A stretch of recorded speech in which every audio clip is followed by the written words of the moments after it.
Entonces usted podría tener acá un medio de mu, phi punto al cuadrado. Esto es lineal, ¿cierto?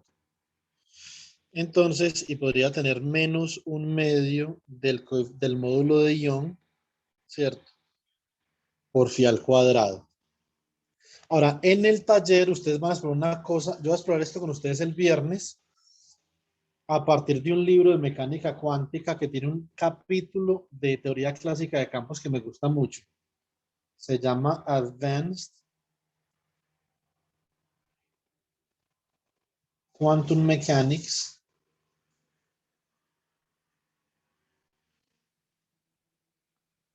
De Sakurai, ¿cierto? En el taller que ustedes van a realizar, entonces básicamente este tipo de lagrangianos puede depender de lo siguiente, puede depender de phi y de phi asterisco. Eso significa que si admite que el campo sea complejo también, ¿cierto? El campo clásico puede ser y será un número complejo.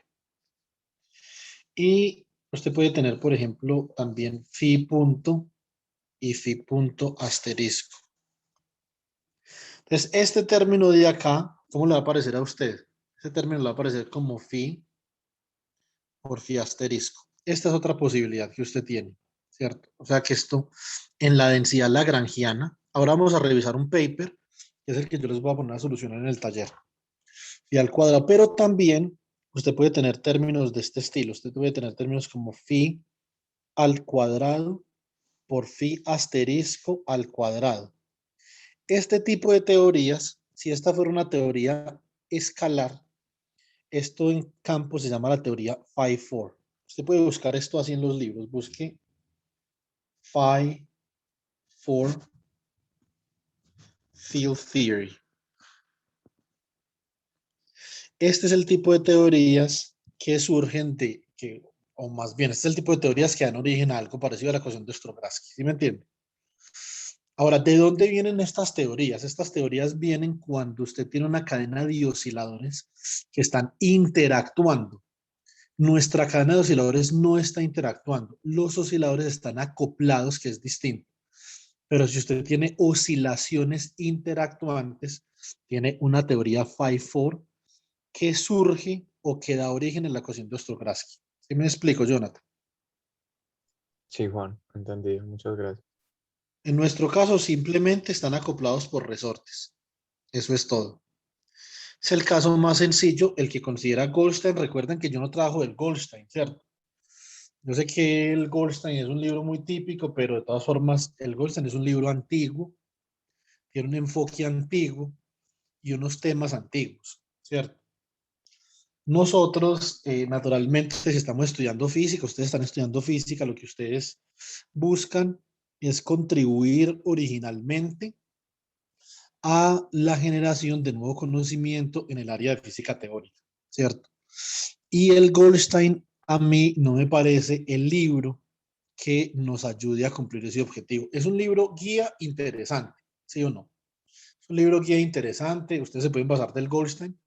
Y el Goldstein, en el capítulo 13, por lo menos la edición que yo tengo acá en la casa, en el capítulo 13, digamos que parte también de la cadena de osciladores. Este es digamos, un modelo muy convencional para derivar una teoría de campo.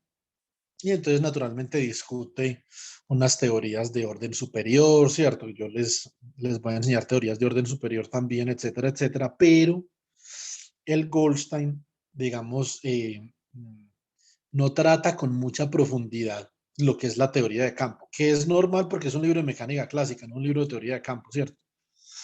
Entonces, si bien es importante que ustedes tengan el Goldstein como referencia, para esto yo les recomiendo primero el capítulo de teoría de campos del libro de Advanced Quantum Mechanics de Sakurai. Es el capítulo 1, esto es chapter 1 acá. Es un capítulo corto, pero que cubre con mucha generalidad lo que uno puede hacer con una teoría de campo, ¿cierto? La mayoría de las cosas que uno puede hacer con una teoría de campo hoy en día, digamos que reposan en dos áreas del conocimiento básicamente. Reposan en la alta energía y en la materia condensada, ¿cierto? Yo particularmente trabajo en algunas teorías de campo, ¿cierto? Pero yo trabajo con teoría cuántica de campos en mecánica estadística, ¿cierto? Entonces, eso es un poquito diferente, es un poquito más complejo, pero esa es una área de aplicación. La otra área de aplicación sería la alta energía, partículas, etcétera, etcétera. Para nosotros poder trabajar con partículas, entonces estas teorías de campo que nosotros hemos obtenido la clase pasada, les tenemos que hacer una cosa, las tenemos que cuantizar. Entonces vamos a ver cómo se soluciona una teoría de campo. ¿Qué entendemos por la solución de una teoría de campo? Vamos a ver la ecuación de Klein-Gordon y en últimas vamos a cuantizar nuestra teoría de campo de la cadena de osciladores no interactuantes, es decir, una teoría de campo que a lo sumo tiene phi a la potencia de 2, no a la potencia de 4, sino a la potencia de 2. Son teorías no interactuantes, se llaman Non-Interacting Field Theory, ¿cierto?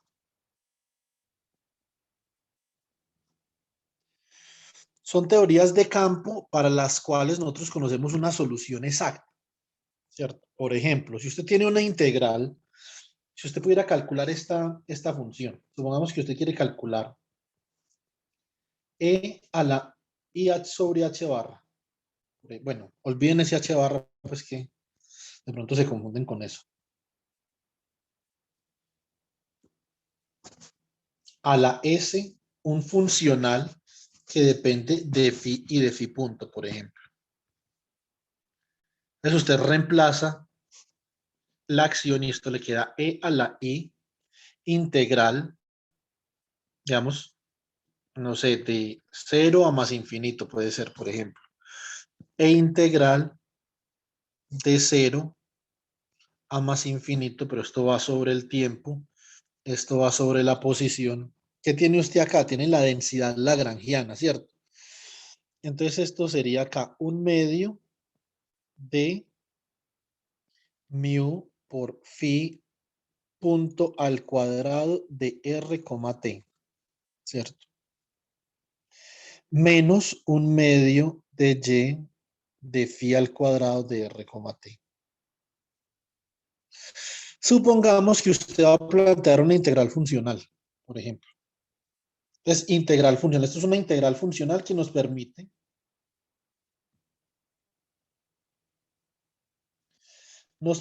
evaluar observables. Entonces usted dice, listo, integral funcional, integral con respecto a phi punto, integral con respecto a phi. Estos son integrales funcionales. No son las integrales que ustedes conocen de manera convencional, sino que son integrales funcionales. Esto es diferente.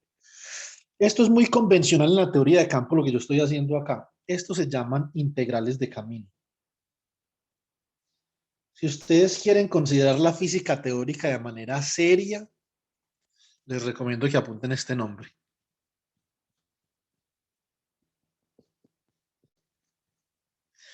Integrales de camino. Listo.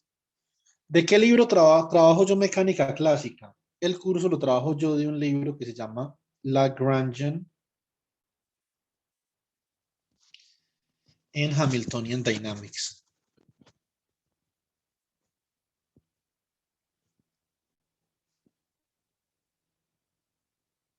Listo. Este libro es de un señor Peter Mann. Este libro es un libro relativamente moderno comparado con el Goldstein, es decir, tiene temas en los que la teoría clásica de campo todavía juega un papel preponderante. Vamos a ver. En el libro, en el capítulo 25, un segundo. Capítulo 25, tenemos nosotros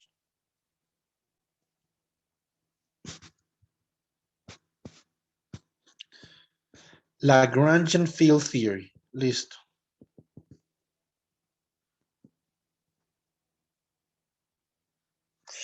El capítulo 26 tenemos Hamiltonian Field Theory.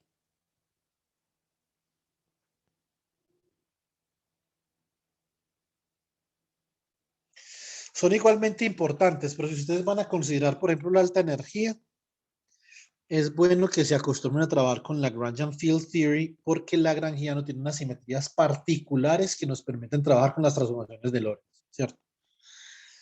Capítulo 26. Este capítulo acá, perdón, el 27 casi no me gusta. Me gusta más la exposición que hace acá Sakurai en el capítulo 1, pero bueno, ahí está. Es Classical Electromagnetism.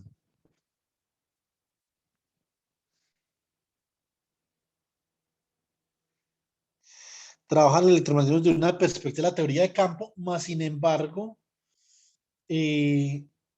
pues no es ese enfoque, eh, no es ese enfoque fuerte a partir de la teoría de campos, no, ¿cierto? Entonces no me gusta mucho, pero bueno. A ver, creo que el 28 es Nether, ya les digo. Segundo. Sí, entonces el capítulo 28, chapter 28, sería Nether Theorem for Classical Fields. Súper importante este capítulo. Y ahora que yo hablo de la integral funcional, ¿cierto? Esto en relación a la pregunta que me hacía el compañero Jonathan, una pregunta muy interesante, porque realmente las cuestiones más importantes de la teoría de campos se dan es en el régimen interactuante, no en el no interactuante. Y en el capítulo 29, chapter 29, tenemos algo que es Classical Path Integrals, ¿cierto?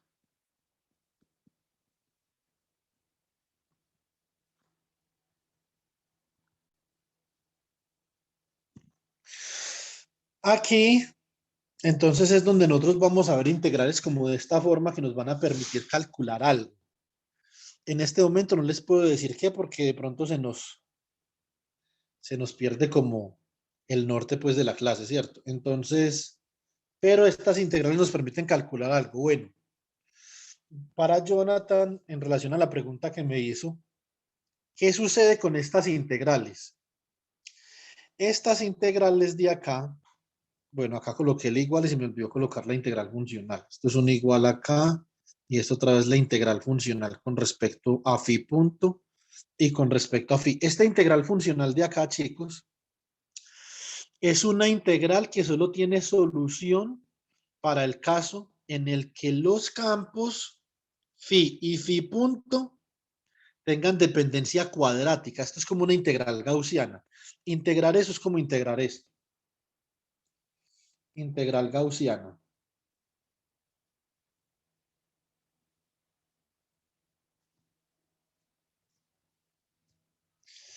Esto es como la integral sobre la productoria, ¿cierto? Desde i igual a 1 hasta n límite, cuando n tiende a infinito, de x y un conjunto de variables x y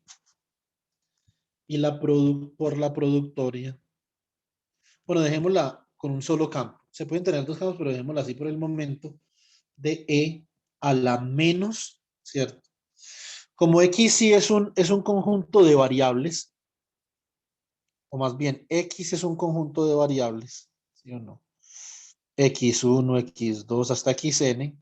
Acá tenemos la sumatoria desde i igual a 1 que se convierte en una productoria hasta n de, podría ser por ejemplo xi al cuadrado, ¿cierto? Sobre 2 sigma i al cuadrado. Una gaussiana. Esa sumatoria usted la puede escribir de esta forma. Esto queda como límite cuando n tiende a infinito de la integral sobre la productoria de x y desde igual a 1 hasta n de e a la menos x traspuesta, ¿cierto? Por una matriz sigma, ¿sí o no? Inversa por x. Esto por un medio, donde la matriz sigma, ¿cierto? es una matriz cuya diagonal tiene estas desviaciones sigma 1 cuadrado, sigma 2 cuadrado, sigma n cuadrado. Es una matriz diagonal. Y estos son simplemente los vectores que contienen esas variables x1, x2, etc. Este símbolo de acá, yo lo voy a denotar como D mayúscula X. Y esto queda entonces como la integral funcional sobre X de E a la menos un medio de X transpuesta por sigma a la menos 1 por X. Y esto es igual a, cuando yo integro acá, esto me va a quedar igual al determinante, así tal cual como está. Esto acá, esto es el determinante. Bueno, coloquémoslo porque de pronto aparecen unos factores ahí. Esto va a ser proporcional al determinante de la magnitud de sigma, ¿cierto? Bueno, sigma es una matriz real, pues, coloquemos el determinante de sigma.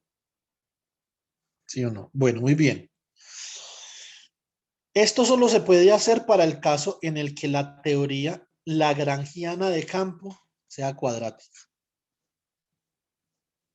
Listo. Si es cuadrática, nosotros podemos solucionar esta integral de esta forma. ¿Sí o no?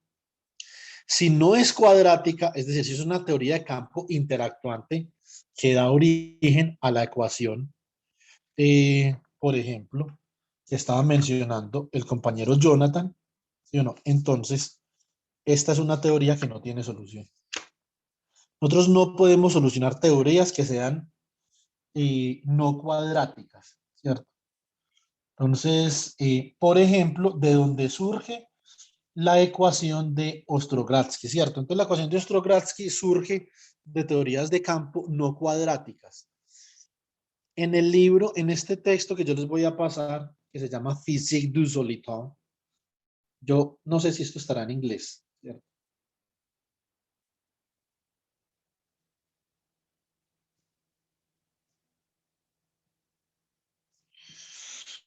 De Dozoin y Peyrard. Acá hay varios ejemplos de teorías de campo no cuadráticas, ¿cierto? Hay varias conocidas. Por ejemplo, está Gross-Pitaevsky Equation. Les animo a que vayan buscando esta ecuación. Listo. Gross-Pitaevsky Equation. Esta es una teoría de campo no cuadrática, por ejemplo. También está Fermi-Pasta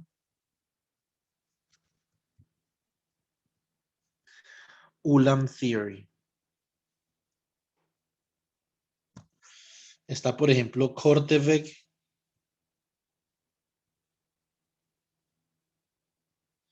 de Vries Equation, ¿cierto? Esto tiene que ver con turbulencia, etcétera, etcétera. Estas son todas teorías que surgen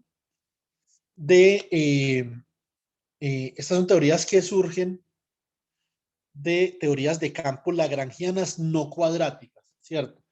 En especial, esta teoría de campo no cuadrática de Gross-Pitaevsky es una teoría de campo que ustedes van a considerar en el taller. Lo que pasa es que naturalmente nosotros en el nivel que estamos no deberíamos de acostumbrarnos a resolver ejercicios de libros, por lo menos no para un taller parcial, deberíamos acostumbrarnos a resolver papers, ¿cierto? Para aprender a contribuir originalmente al campo de la física teórica. Entonces esto es un paper que nosotros vamos a trabajar de un colega que se llama Luka Salasnich. Ya ahorita al final de la clase vamos a investigar esto. Entonces, todas estas son teorías de campo no cuadráticas. Por lo tanto, son teorías de campo que a través de esta integral funcional de acá que llamamos integral de camino no tienen solución. Entonces, uno puede decir acá, no tiene solución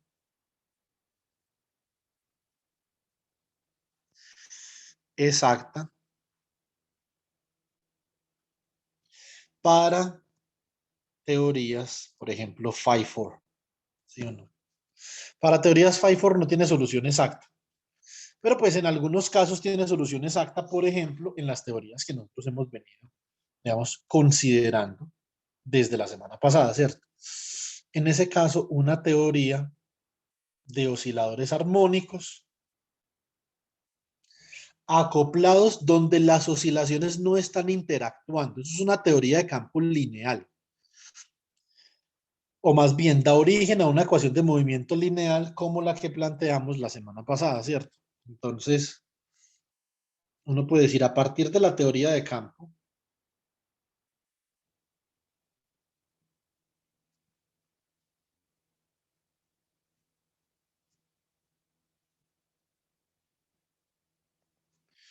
lagrangiano, que depende de los campos phi punto, por ejemplo, y bueno, digamos que derivada con respecto a X del campo phi, bueno, en general, nosotros ya habíamos expresado esto de forma covariante, ¿cierto? Entonces, de mu sub phi, de sub mu phi.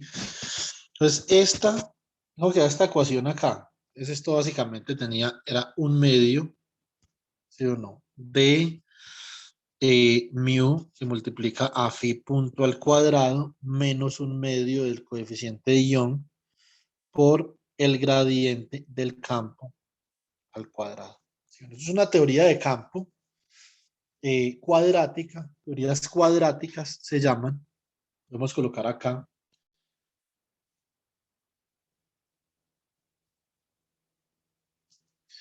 Teoría de campo cuadrática.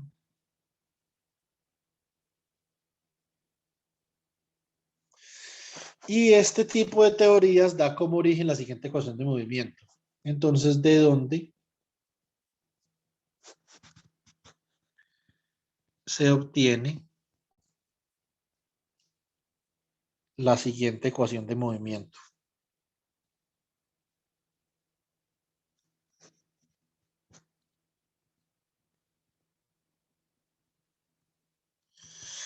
La ecuación de movimiento que se obtiene acá sería de esta forma. Derivada del lagrangiano con respecto al campo, ¿sí o no? Menos la derivada covariante del lagrangiano, ¿cierto? Con respecto a d sub mu phi. Y esto es igual a cero. Esto es una ecuación. Esto va a dar como origen una ecuación lineal. Esto es importante para nosotros pensar en la solución. Esto es una ecuación lineal de movimiento.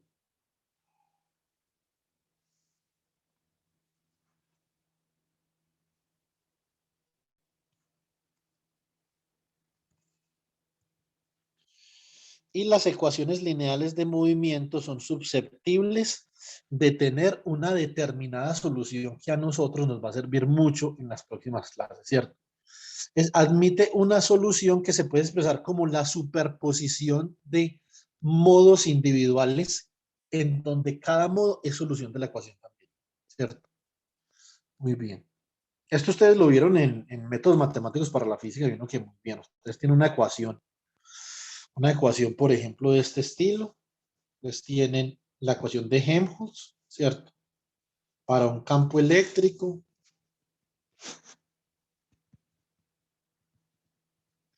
Y ustedes dicen que este campo eléctrico va a tener una solución F, ¿cierto? De K, o más bien F de K, por ejemplo, si fuera una dimensión F de K, X para cada K, ¿cierto?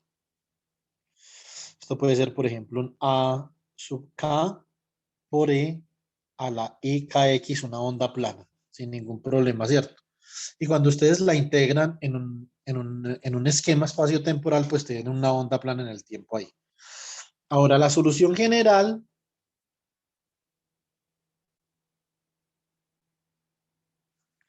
la pueden escribir como f de x, suman sobre cada modo para un k particular, puede ser desde menos infinito hasta más infinito, pero dependiendo de las condiciones de frontera, este k es un número discreto, ¿cierto?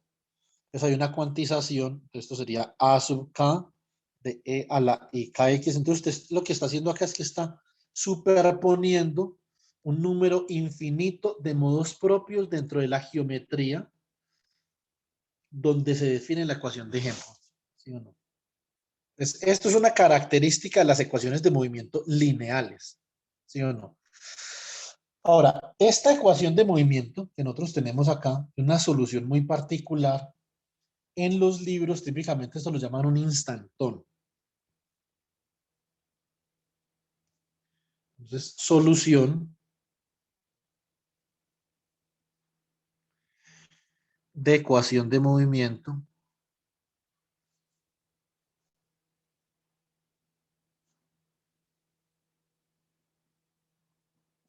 de Euler-Lagrange.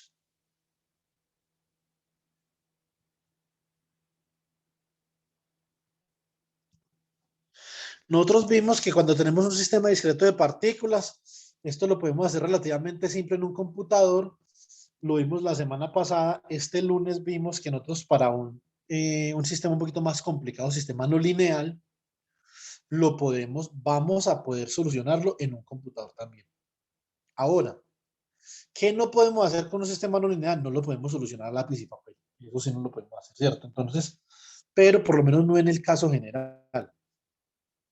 Pero en el caso lineal sí lo podemos hacer. Y esta solución a la ecuación de Euler-Lagrange se conoce como instantón. Es de la forma phi de x, t, igual a una suma sobre unos modos propios, ¿cierto? De a sub k por e a la i k x menos omega t, ¿cierto? En tres dimensiones, si un instantón ha de existir en tres dimensiones, es una pregunta más filosófica, pues, ¿cierto? Pero que se puede responder con matemáticas. Entonces, el campo que depende del vector r y del tiempo t sería la suma sobre k de a sub k de e a la i k punto r menos omega t. ¿Sí o no? Esto es un instantón tridimensional. Ahora, nosotros vamos a ver un tipo especial de solución de la ecuación de campo de Euler-Lagrange que se llama solitón. ¿Listo? Bueno, ¿alguna pregunta, chicos?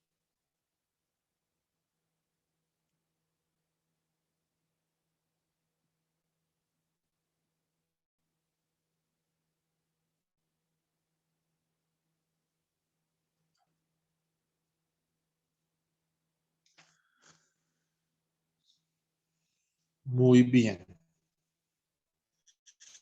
Veo que no hay preguntas entonces. Pero sí me están escuchando. Todavía se me escucha bien. Sí, Juan, todo bien. Bueno, muy bien. Entonces, solution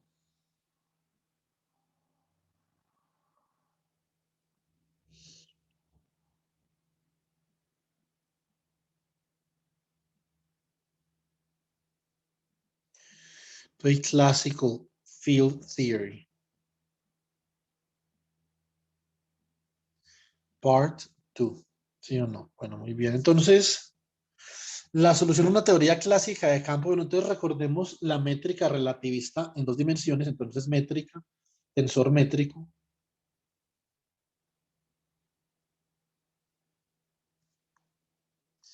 Es G alfa beta igual a 1, 0, 0 menos 1. Naturalmente, esto depende de la convención espacio-tiempo que uno utilice. Esto es en una más una dimensiones, ¿cierto?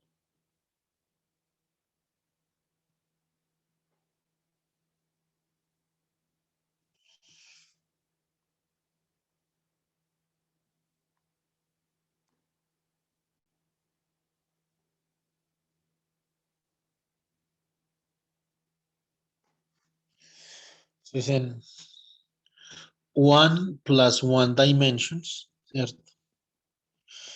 O sea, una dimensión espacial, una dimensión temporal.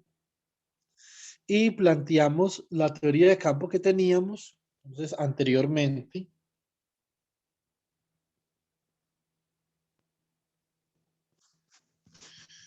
habíamos considerado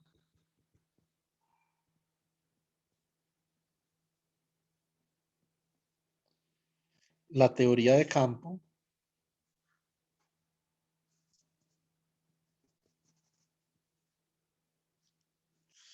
lagrangiano, ¿sí o no? Que dependía de quiénes. Dependía de phi y de la derivada covariante.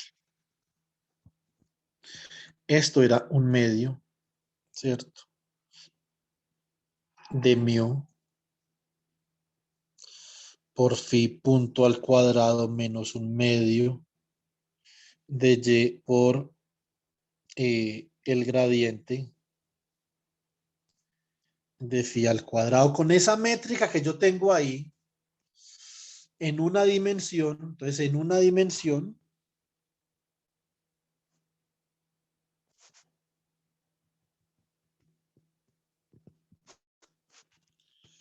se puede expresar la teoría de campo renormalizada,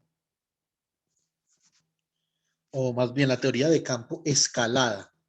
Voy a escalar la teoría de campo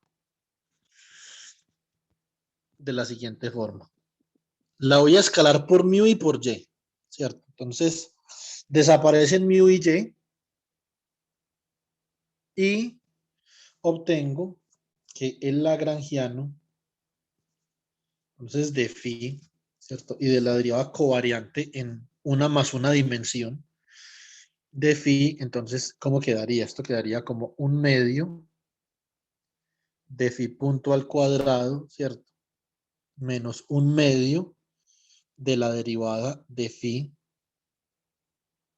con respecto a x al cuadrado, y en términos covariantes, esto me quedaría como un medio de la derivada, ¿cierto? Covariante sub mu por la derivada con el índice arriba, ¿cierto? Del campo phi, ¿cierto? Donde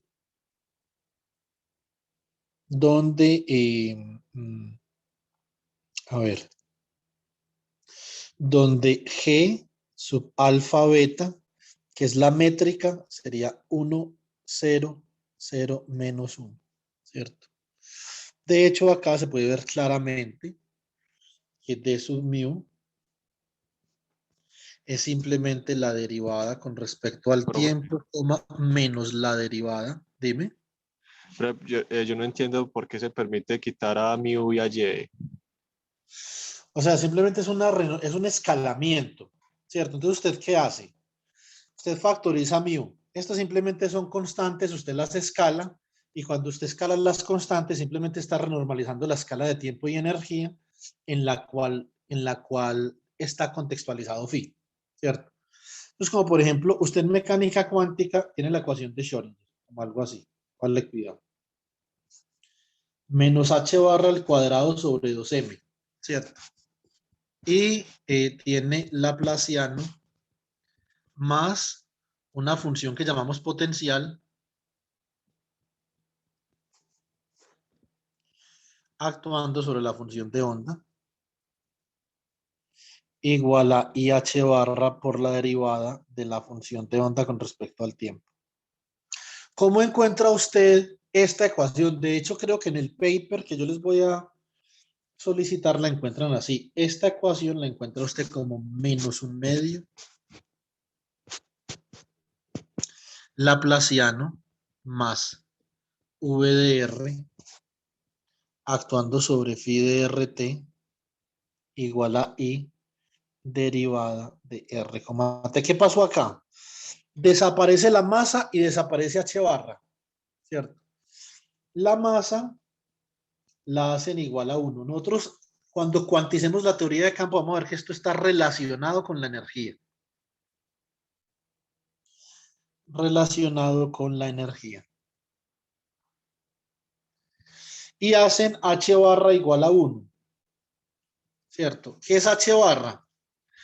H barra, que es igual a H sobre 2pi. O sea, esto es 1 sobre 2pi que multiplica a 6.626 por 10 a la menos 34 joules por segundo. ¿Cómo es posible que eso sea 1? ¿Sí o no? O sea, esto es una vaina completamente bizarra, pues, y atípica para uno. Pero resulta que, ¿qué es lo que se está haciendo acá? Hay un principio de la física fundamental que dice que la física no depende de las unidades en las que usted esté viendo un problema. ¿Sí o no? Las unidades simplemente lo contextualizan a usted en una situación experimental particular. Pero usted podría hacer esto, compañero. Usted dice que el producto de la escala de tiempo y de energía es del orden de 10 a la menos 34. Dice, listo, entonces voy a definir una escala de energía, voy a inventar una escala de energía que sea del orden de 10 a la menos 19 joules. ¿Sí o no?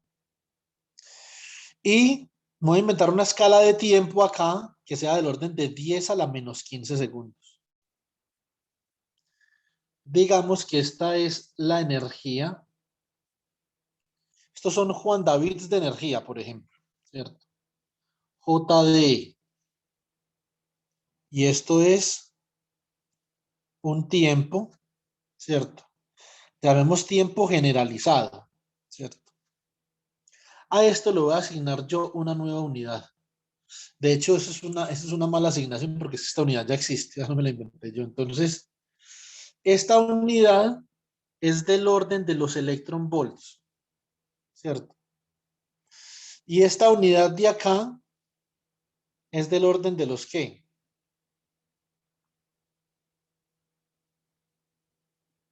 De los femtosegundos, ¿sí o no? Muy bien. ¿Eso qué significa? H barra en estas unidades de acá, H barra sería igual a 6.626 o proporcional, más bien proporcional, porque es que esto no es exactamente 10 a la menos 19 joules. Esa unidad es exactamente 1.6 por 10 a la menos 19 joules, ¿cierto? O sea que H barra sería del orden de un electron volt por un femtosegundo, ¿cierto? Cambiando de unidades, yo he renormalizado o he reescalado este problema que tenía acá originalmente. Ahora, cuál es digamos que la consecuencia? Si usted hace, por ejemplo, h barra exactamente igual a 1, usted soluciona una ecuación de movimiento y supongamos que la solución le da como algo así. Tiempo y digamos x de t.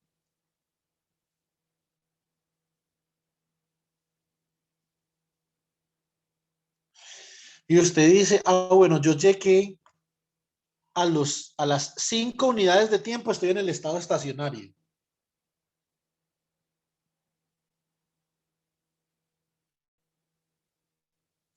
La pregunta que yo le hago es la siguiente. ¿Usted cómo sabe si este 5 es un tiempo corto o un tiempo largo?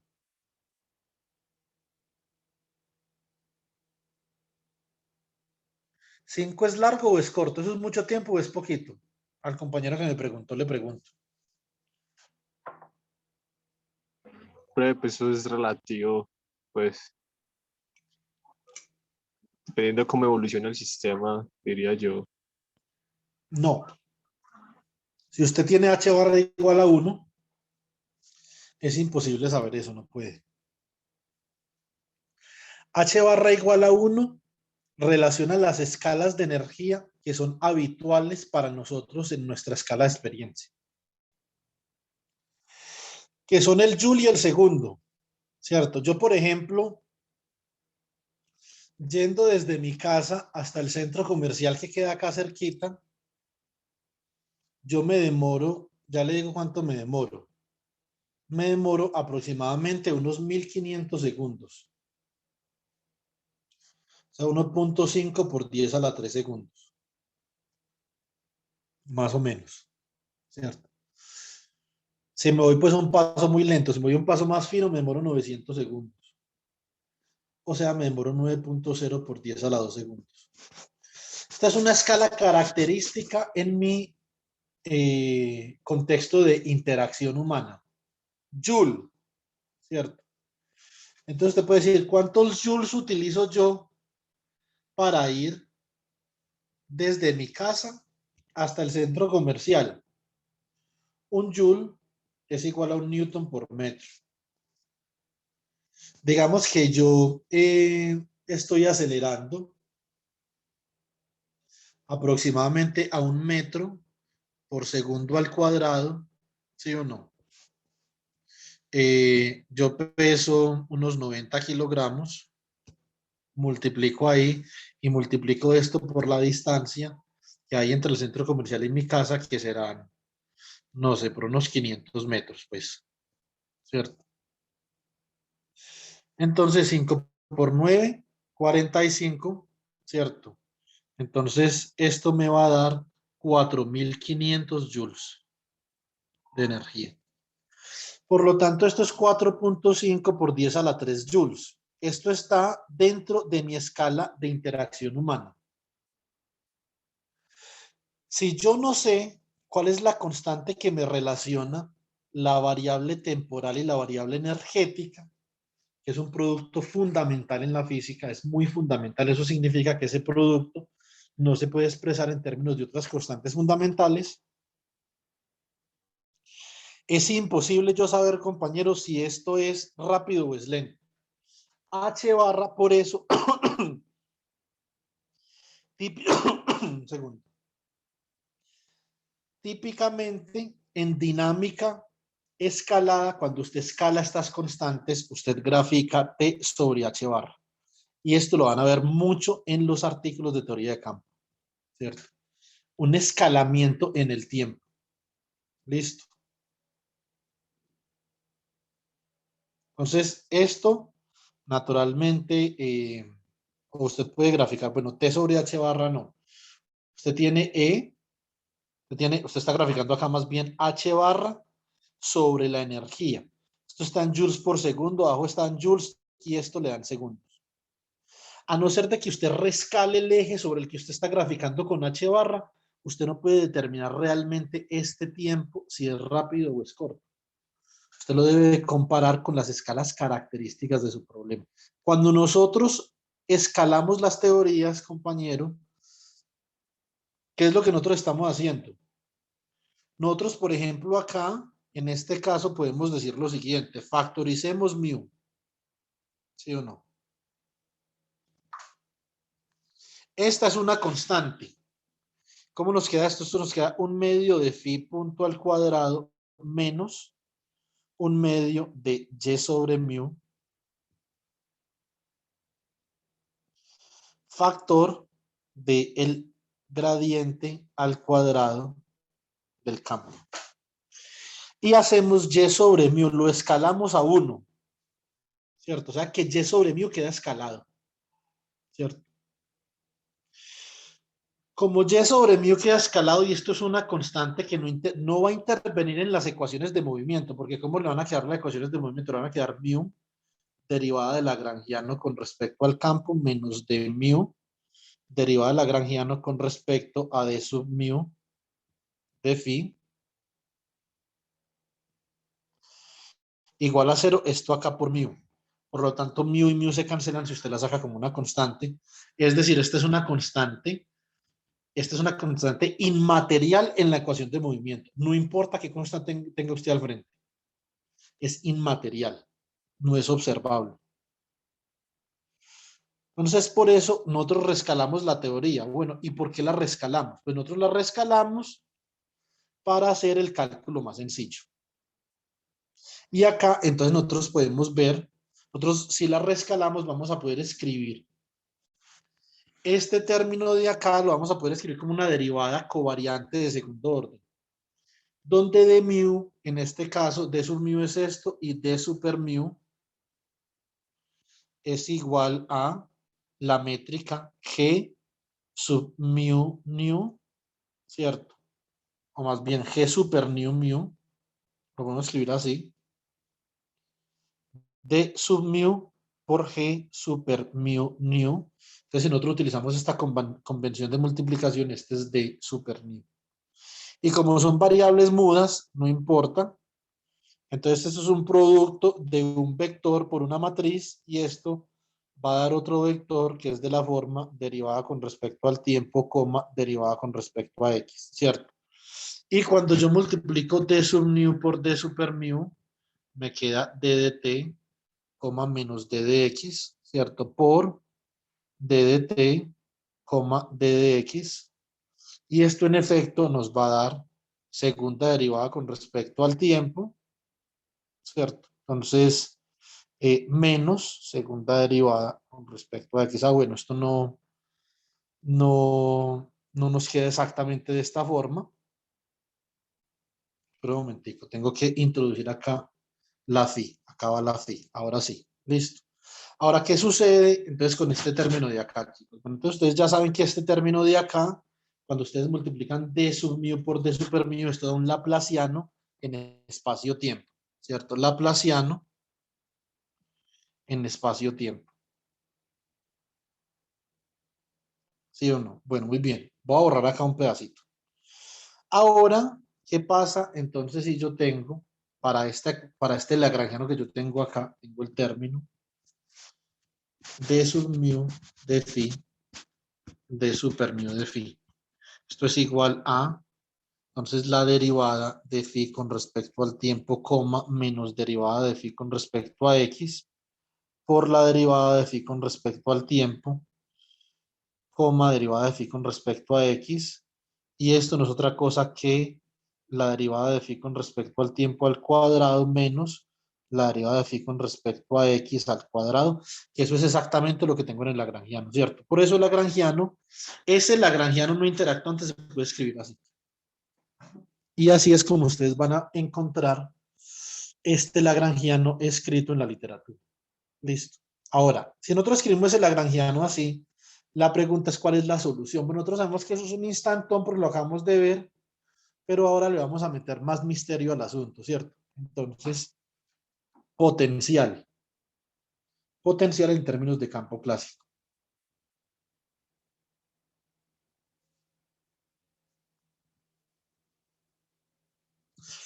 En términos del campo clásico,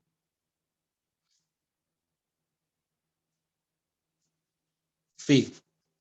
Este es el potencial, por ejemplo, o esta es la idea que se utiliza cuando vamos a trabajar con el bosón de Higgs. Necesitamos un potencial, ¿cierto? Y ese potencial nos va a determinar el grado en el que las cosas interactúan, pues acá, ¿cierto? Entonces, lagrangiano, ¿cómo quedaría lagrangiano? Entonces, lagrangiano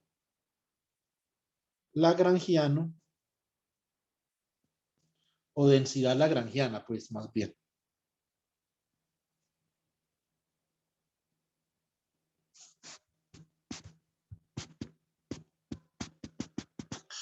En términos del potencial B de phi. ¿Cómo nos queda esto? Entonces nos va a quedar la densidad lagrangiana, que va a depender del campo phi y de sus derivadas covariantes. Esto es igual a un medio de d sub phi, d sub mu de phi, d super mu de phi, menos el potencial. Listo. Y que en los términos que nosotros habíamos escrito originalmente en lagrangiano, esto quedaba un medio de phi punto al cuadrado menos un medio de la derivada de phi con respecto a x al cuadrado menos b de phi. Entonces, naturalmente, la solución a esta teoría de campo va a depender de quién, va a depender de la selección de phi, ¿sí o no? Muy bien. Ahora, ¿qué es lo que nosotros queremos analizar? Nosotros queremos analizar, por ejemplo, un caso que nosotros podamos resolver a lápiz y papel. Entonces, consideremos soluciones estáticas. Consideremos soluciones estáticas. En la medida que vayamos avanzando en el curso, chicos, naturalmente vamos a ir, digamos, enrobusteciendo las teorías de campo. Pero entonces comenzamos desde lo más básico y le vamos añadiendo ingredientes de complejidad para ir mirando a ver qué tipo de física Nos van, entonces acá en soluciones estáticas, este phi punto vale 0 y quedamos lagrangiano de phi, ¿cierto? Y de, entonces la derivada con respecto a x de phi queda como menos un medio, ¿cierto? Derivada de phi con respecto a x al cuadrado menos el potencial de phi. Es una teoría de campo en el régimen estacionario, ¿cierto? Ahora vamos a plantear lo siguiente. Listo. Entonces nosotros vamos a plantear la posibilidad de calcular la acción, ¿cierto? Y vamos a mirar a partir de la acción qué tipo de situación se nos va a generar. Entonces, nosotros naturalmente si tenemos una acción en términos de phi, lo que nos interesa es hallar la variación de la acción, ¿cierto? Esa acción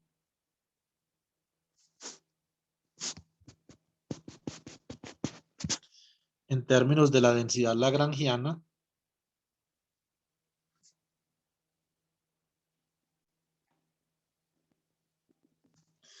tenemos S de phi, D sub X de phi.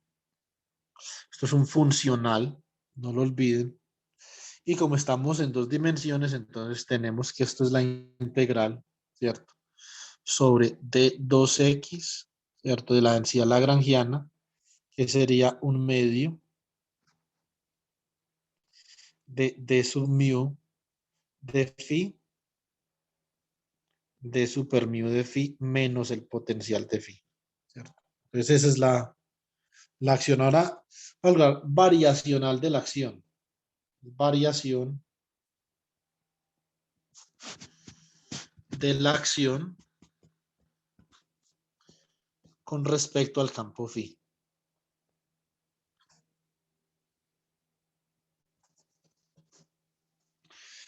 Nosotros calculamos la variación de la acción, entonces tenemos variación, ¿cierto? De S de phi, D sub X de phi. Si fuera la variación de la integral sobre D2X de un medio de mu sub phi, de super mu phi, menos B de phi. Listo. Entonces utilizamos, digamos, lo convencional del cálculo de variaciones. Nosotros ya sabemos, entonces esto sería la integral por acá de 2x. Tenemos acá la variación, o más bien un medio, digamos un medio por la variación de D sub mu de phi de super mu de phi menos la variación de B de phi, que sería la variación de B de phi, sería la derivada parcial de B de phi con respecto a phi por la variación de B de phi, entonces ya escribimos eso en un segundo. Esto acá sería derivada parcial de B de phi con respecto a phi por la variación del campo phi, ¿cierto? Entonces, ¿cómo queda esta vuelta acá? Esto queda integral sobre 2x, entonces vamos a calcular acá la variación, ¿sí o no? Entonces, ¿cómo nos va a quedar esto? Esto nos va a quedar en esencia, a ver, tendríamos variación de la primera, variación de la segunda, pues podemos intercambiar los índices, ¿cierto? Entonces acá nos queda lo siguiente, nos queda esto, sería acá un medio de D super mu phi por la variación de D sub mu phi, más un medio de D sub mu phi por la variación de D super mu phi, ¿cierto? Menos la derivada de P de phi con respecto a phi por la variación de phi, ¿cierto? Bueno, muy bien. Entonces, estos términos son idénticos, ¿sí o no? Realmente son los mismos términos porque yo simplemente puedo intercambiar usando la métrica D super mu por D sub mu. Entonces, si yo sumo esos términos, puedo considerar la variación actuando sobre solamente uno de los términos y esto me queda así. Entonces, la integral sobre D2X, ¿cierto? De super mu de phi y de sub mu de la variación de phi, ¿cierto? Entonces, en ambos casos, bueno, en un caso la variación está actuando sobre D super mu, en otro caso está hablando sobre D sub mu, pero métricamente esto es idéntico porque cuando usted multiplica la variación de D super mu de phi por D sub mu de phi, es como si multiplicara la variación de D sub mu de phi o de D sub mu de phi por el término D super mu de phi. Entonces simplemente como queda el mismo término lo sumamos y nos queda D super mu de phi por la derivada con respecto a mu de la variación delta phi, ¿cierto? Entonces, y nos queda menos la derivada de B de phi con respecto a phi por la variación. Y naturalmente, ¿qué es lo que nosotros podemos hacer? O sea, acá nosotros podríamos utilizar integración por partes, ¿cierto? Entonces acá tenemos, consideramos esta integral de acá. Es integral sobre d de x de sub mu de phi, ¿cierto? Entonces, por la derivada sub mu de la variación delta phi. ¿Qué es lo que nosotros queremos acá en la integración por partes? Bueno, mucho ojo, chicos. Acá, esta derivada está actuando sobre la variación, ¿cierto? Lo que nosotros queremos es quitar la derivada de la variación, ¿sí o no? Entonces, ¿cómo vamos a hacer eso? Por integración por partes, nosotros podemos decir que esto es dv y esto es u, ¿cierto? La integración por partes nos dice que esto es u por v menos la integral de v por dv. Esto es sencillo. En las fronteras, entonces, ¿cómo quedaría esto? Esto quedaría derivada sub mu de phi por la variación de phi evaluado en los extremos, ¿cierto? Pero en los extremos la variación se anula.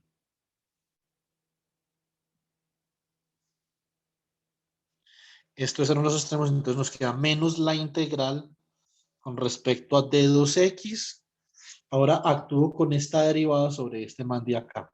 ¿Sí o no? O sea que me queda d sub mu por d super mu de phi, perdón, de la variación de phi.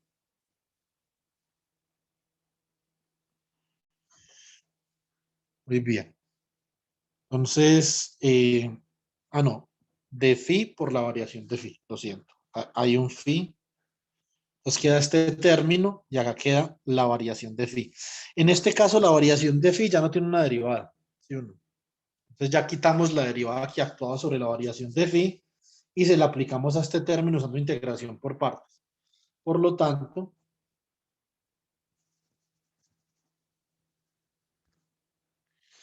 entonces la integral sobre d2x de d super mu de phi por d sub mu de la variación de phi es igual a menos la integral sobre d2x de d sub mu de super mu de phi por la variación de phi. Entonces nosotros simplemente reemplazamos esto en la variación de la acción que tenemos acá y escribimos así. Reemplazando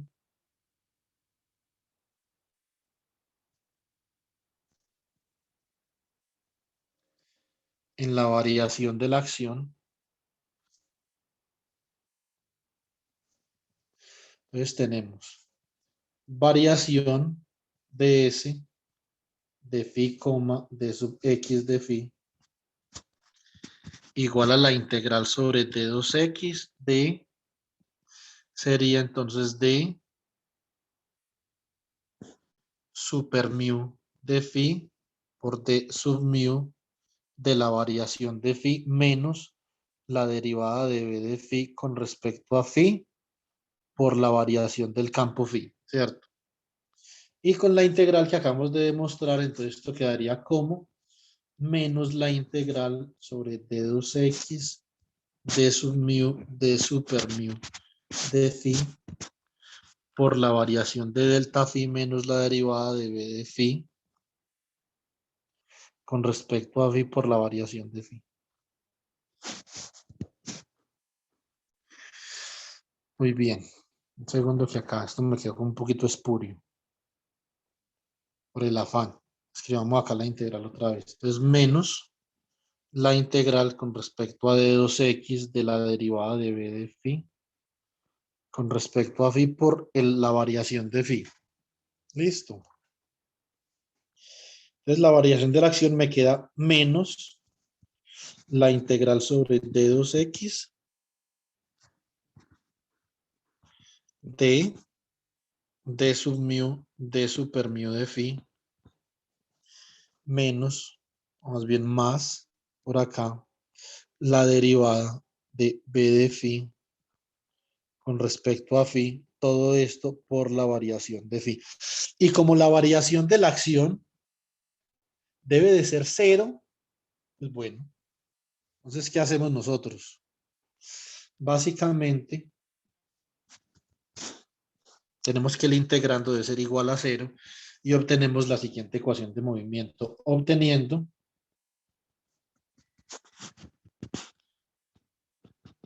la siguiente ecuación de movimiento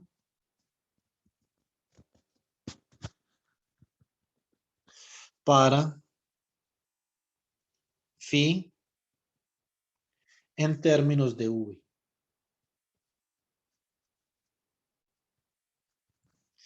Entonces, ¿cómo me queda la ecuación de movimiento? Me queda d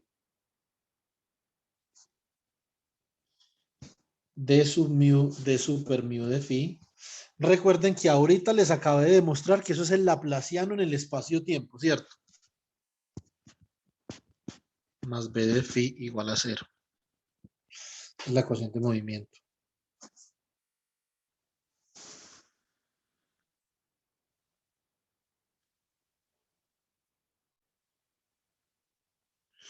Muy bien.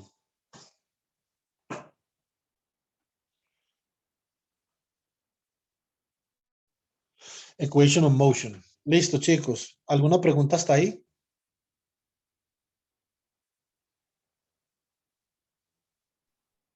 Profe, Dime. ¿podría porfa desarrollar un poco más el paso en el que se entra esa variación a actuar sobre esa derivada, si no estoy mal, covariante es arriba? ¿Dónde? ¿Dónde? Espera un momentico. Ahí no, abajo. ¿Acá? Pues ahí se desarrolla como el producto, la derivada de ese producto, ¿cierto? Pero Y exacto. en el Es la paso de abajo, variación. La variación del producto. esa variación. Y en este último renglón se tiene variación de phi. ¿Cómo fue Exactamente. que se hizo para poder Ah, ya, porque poner a estas dos, actuar ese? porque estas dos son intercambiables. Valentina, ¿cierto?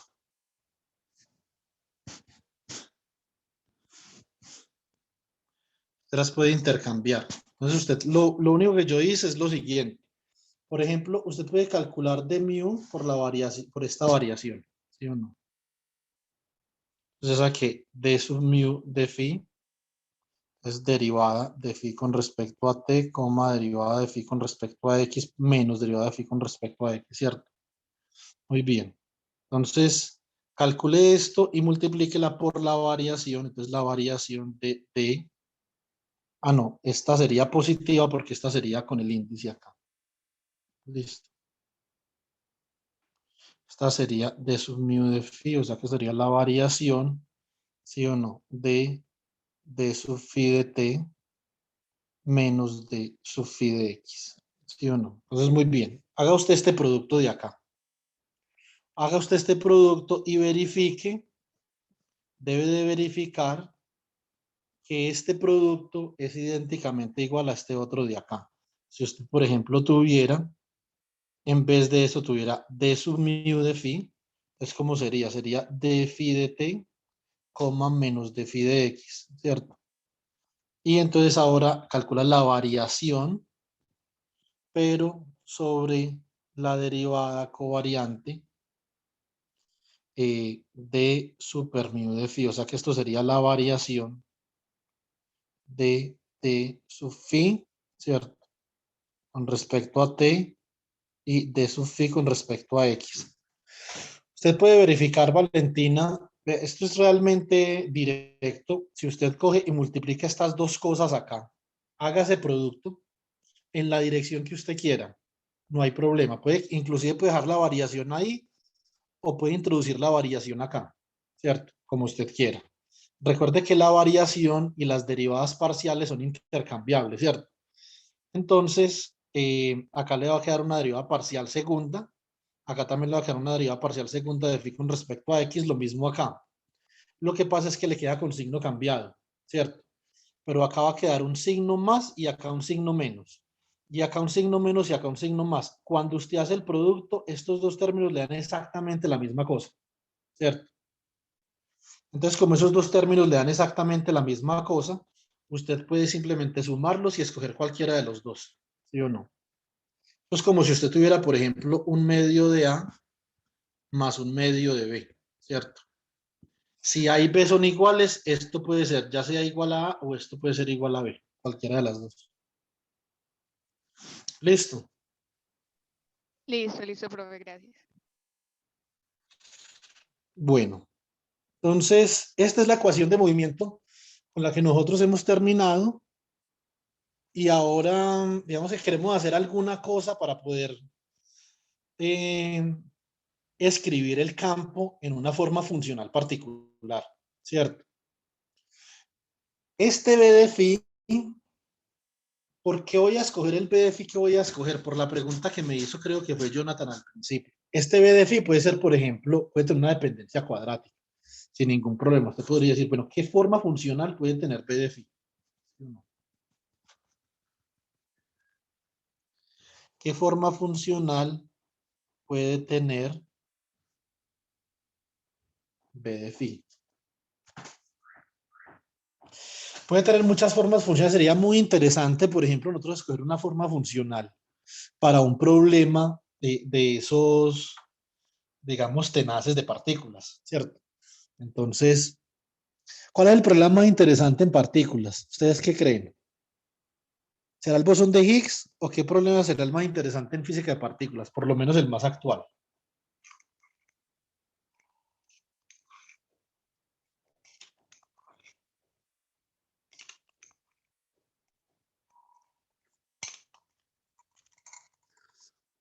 Algo relacionado con el modelo estándar, los neutrinos. Pueden ser muchas cosas, pero sin duda alguna el bosón de Higgs es un problema bastante interesante, ¿sí o no? Entonces nosotros nos podemos aventurar a escoger ese potencial como el potencial de Higgs, por ejemplo, algo así como el potencial de Higgs. ¿Sí o no? Entonces escojamos, por ejemplo, V de phi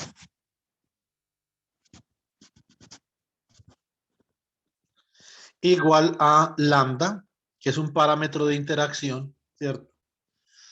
Sobre 4 factorial que multiplica a phi al cuadrado menos f al cuadrado, que es una constante al cuadrado. Bueno, Jonathan, una pregunta. Si usted vuelve al lagrangiano con el que nosotros comenzamos, que depende B de phi, según el B de phi que yo escogí, ¿ese lagrangiano es una teoría cuadrática o una teoría de orden superior? ¿Usted qué dice? De orden superior, porque esa resta ahí también está al cuadrado. O sea que si nosotros solucionamos, si nosotros hallamos una solución para phi, esta es una teoría de orden superior que tendría una solución exacta para el campo phi, ¿sí o no? Sí. Bueno, muy bien. Este potencial, ¿por qué es tan interesante físicamente hablando? Resulta que el mecanismo de Higgs no es un mecanismo que surge, y yo siempre que digo esto en clase, siento un determinado orgullo por decir esto. Me parece fantástico, ¿sí o no? Entonces, este es un mecanismo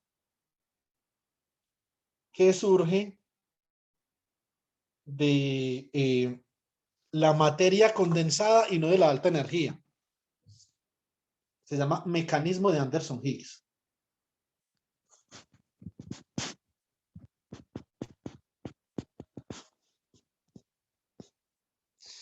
De hecho, Philip Anderson, este man se llama Philip Warren Anderson. O se llamaba, pues. Lo que pasa es que duró tanto tiempo que todavía no puedo creer que esté muerto, pero bueno. Philip Warren Anderson. Este es uno de los físicos de la materia condensada y del estado sólido más importantes de toda la historia.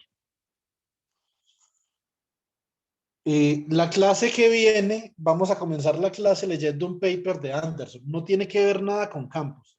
Tiene que ver, o bueno, tiene que ver mucho con campos, pero no directamente. Es un paper que se llama More is Different.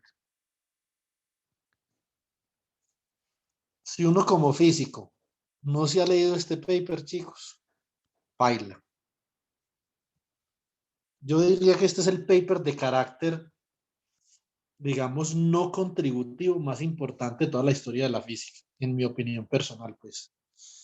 Y también la opinión personal de uno de sus profesores, ¿cierto? Creo que ustedes no han visto clase con él todavía, pero me imagino que en un semestre o dos ya habrán clase con él. Cuando yo estaba haciendo el doctorado, él hizo el doctorado en la misma universidad donde yo hice el doctorado, y yo estaba comenzando mi formación como físico, estaba haciendo primero mi maestría. Entonces él llegó con un profesor invitado de la Universidad de Antioquia. Y me dijo, si usted quiere ser físico, eso fue ya hace aproximadamente unos 12 años, más o menos.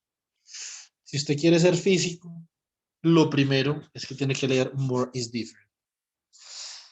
Anderson fue un físico que cada que escribió un paper abrió una nueva área del conocimiento. Este mecanismo particularmente es el mecanismo que dio origen al bosón de Higgs a través de este potencial, ¿cierto? ¿Por qué es ese potencial tan interesante? ¿Qué fue lo que ellos plantearon ahí? Les hago una pregunta. ¿Qué es ese potencial para F igual a 0? Entonces, B de phi. Acá.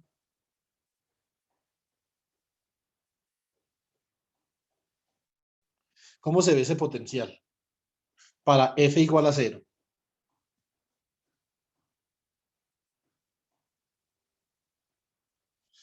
Chicos, no la piensen. Eso es fácil.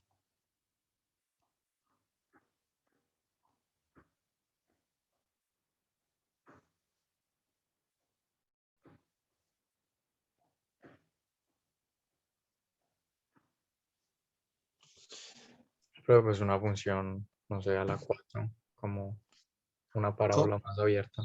Exactamente, es una parábola abierta, ¿cierto? Bueno, ¿qué pasa cuando yo comienzo a aumentar F? El valor de F no va a importar si es positivo o negativo. ¿Qué pasa, Jonathan, si usted comienza a aumentar F? Debería hincharse más, ¿no? No. ¿Qué pasa si usted aumenta F? Es decir, ¿qué pasa, por ejemplo? Vamos a graficar, pues. Usted tiene X al cuadrado menos F al cuadrado, ¿cierto? Al cuadrado. Se traslada. Entonces queda X menos F al cuadrado por X más F al cuadrado, ¿sí o no? Eso significa que usted va a tener un doble cero, va a tener un doble cero en X igual a F, o sea, va a ser X1 igual a F, X2 igual a F, y va a tener un X3 igual a menos F y un X4 igual a menos F, ¿cierto? Esto en física, apunten este nombre, esto es súper importante, esto se llama el levantamiento de una simetría, esto es un rompimiento de una simetría. Este sistema físico, porque este es un potencial como función de phi, tenía un punto de mínima energía en phi igual a 0, ¿cierto? Eso es completamente poco interesante, más sin embargo, cuando usted comienza a aumentar F, comienza a romper la simetría que tiene este sistema y va a crear dos nuevos puntos de mínima energía. Eso es lo que sucede específicamente hablando.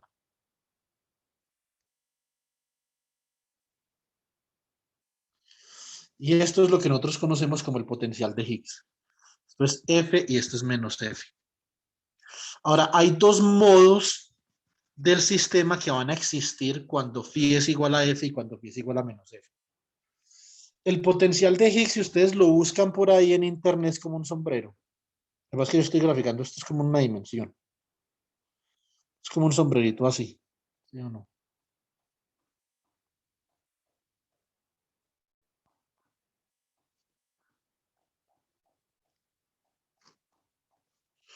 Como algo así. Un sombrero mexicano, pues. ¿Sí o no? Entonces aquí, en esta cavidad, estos van a ser los mínimos. ¿Cierto? En toda esta cuneta que hay acá, esto es muy una cuneta, pues. Y acá van a existir los modos más favorables energéticamente para el campo phi. Esta va a ser, esta trayectoria que yo acabo de dibujar acá es la solución del campo phi para el potencial de Anderson Higgs.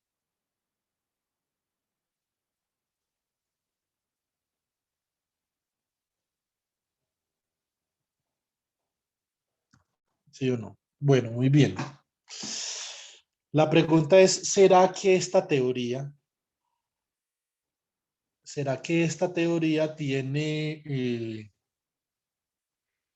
tiene una solución exacta?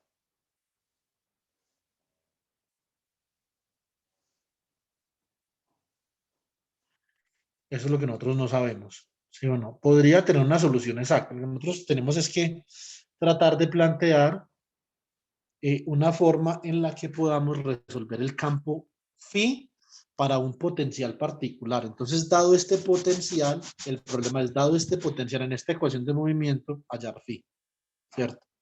Bueno, muy bien.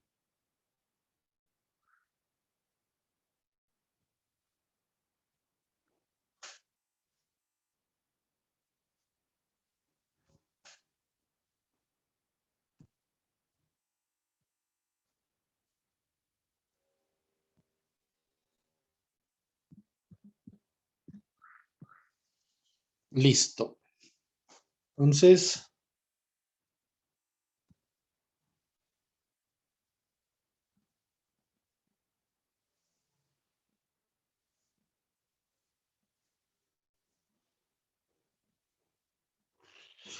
part 3. Bueno, muy bien. Entonces, nosotros habíamos llegado a lo siguiente, ecuación de movimiento.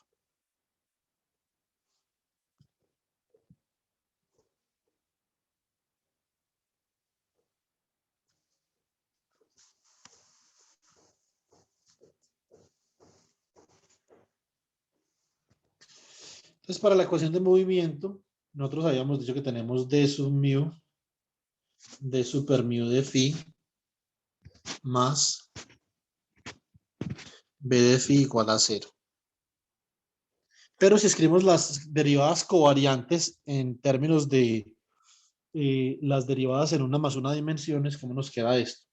Esto nos quedaría básicamente que esto es la segunda derivada de phi con respecto al tiempo, menos el laplaciano, que en una dimensión espacial sería la segunda derivada de phi con respecto al espacio x, más b de phi igual a 0. Pero como estamos analizando el caso de soluciones en el estado estable, esto es 0 y de acá nosotros vamos a obtener lo siguiente, ¿cierto? Bueno, vamos a obtener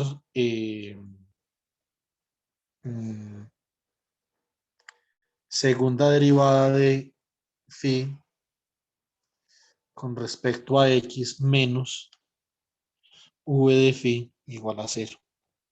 Listo. Esta es la ecuación de movimiento que nosotros podemos solucionar para hallar el campo phi. Listo. Bueno, a ver, aquí ¿qué podríamos hacer? Podríamos trabajar con el Hamiltoniano. Lo que pasa es que acá estaría combinando teoría de campos lagrangiana y hamiltoniana, ¿sí o no? Entonces,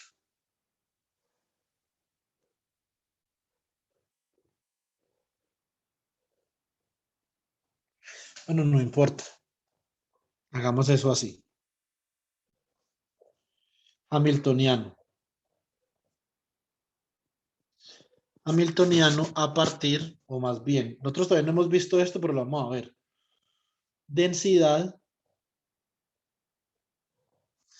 hamiltoniana a partir de la transformación de Legendre.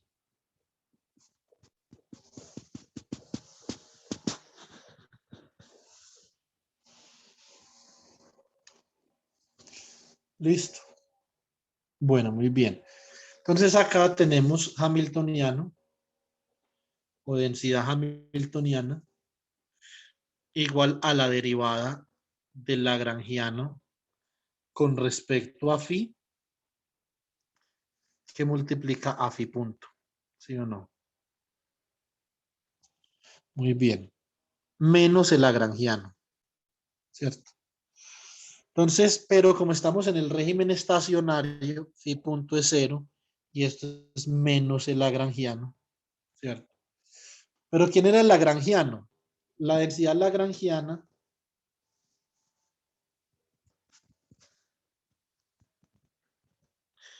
era lo siguiente, era un medio de phi punto al cuadrado. Menos un medio de la derivada de phi con respecto a x al cuadrado menos b de phi. ¿Sí o no? Esa era la densidad lagrangiana. En el régimen estacionario, término igual a 0. Eso significa que la densidad hamiltoniana, que depende de phi y de x de phi,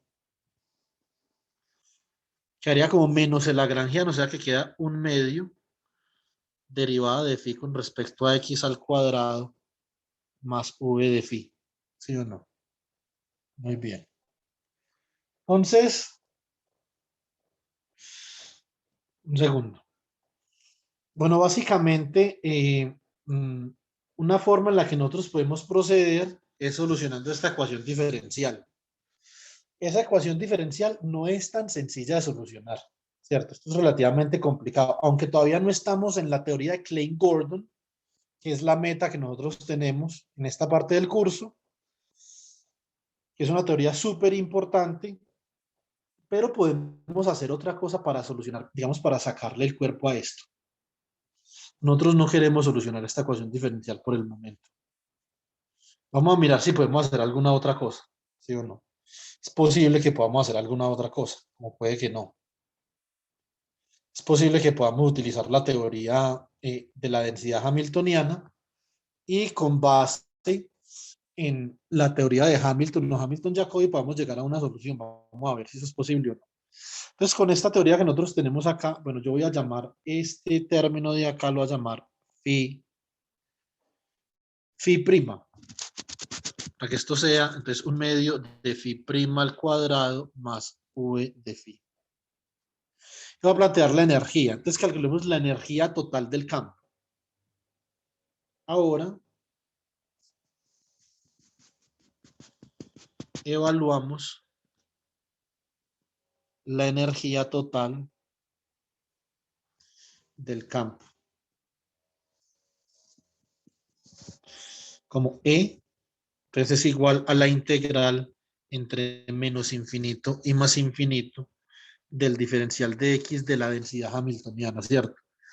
Y esto es la integral entre menos infinito y más infinito sobre dx de un medio de phi prima al cuadrado más b de phi. Listo. Entonces, ¿cuáles son las restricciones acá? ¿Cierto? Entonces, las restricciones básicamente es que en los extremos esto es igual a 0. ¿Sí o no? Las restricciones en la teoría de Hamilton dicen lo siguiente. Este término de acá es igual a 0 debido a que la derivada con respecto a x, entonces restricciones, derivada de phi con respecto a x tiende a 0, ¿cierto? Para todo x, ¿cierto?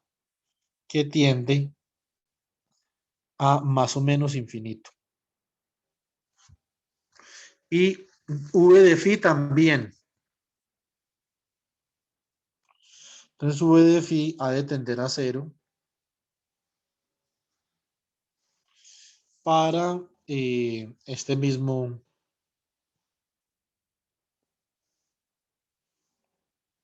rango. ¿Listo? Bueno, muy bien. Entonces, si nosotros tenemos esto, entonces vamos a proceder de la siguiente forma. Pues, naturalmente, esto en los extremos ha de ser igual a lo siguiente. Vamos a ver. Podemos partir, regálame un segundo. Podemos partir un medio. A ver. Yo miro por dónde me sale esto, que nos da que hacer una cosa acá, un cálculo para el que tengo tiempo. Un segundo, chicos.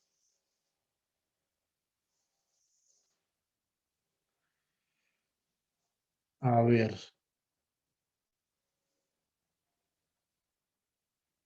Si yo utilizo la ecuación de movimiento que tenía originalmente,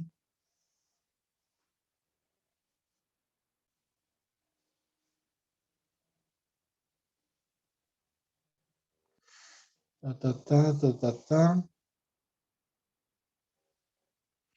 En un segundo yo pienso algo. Ya yo vuelvo a la Lagrangiano. Regálenme un segundito, un tris, por favor.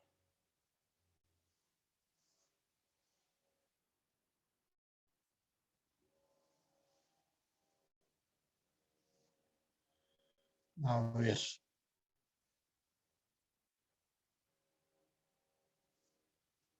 Yo vuelvo a la Lagrangiano, me queda un medio de la derivada del campo menos b de phi, ¿cierto? Pues podría ser esto acá, sí. Podría ser un medio de la derivada del campo con respecto a x menos b de phi igual a 0.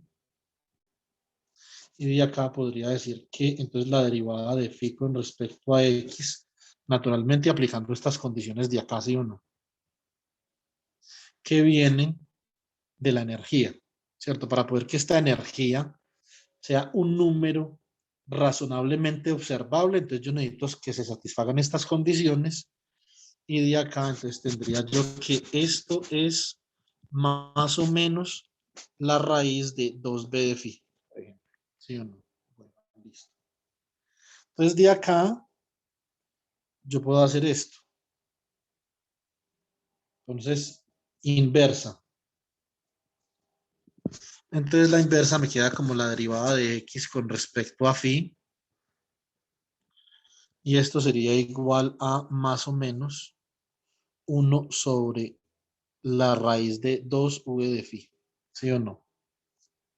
Listo. Entonces, ¿cómo queda esto? De acá esto me va a quedar que la integral entre una posición inicial y x de la derivada de x con respecto a phi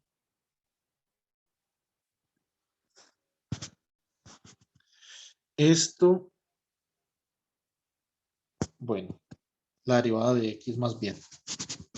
Paso phi para el otro lado, me queda más o menos la integral entre 0 y phi, ¿cierto?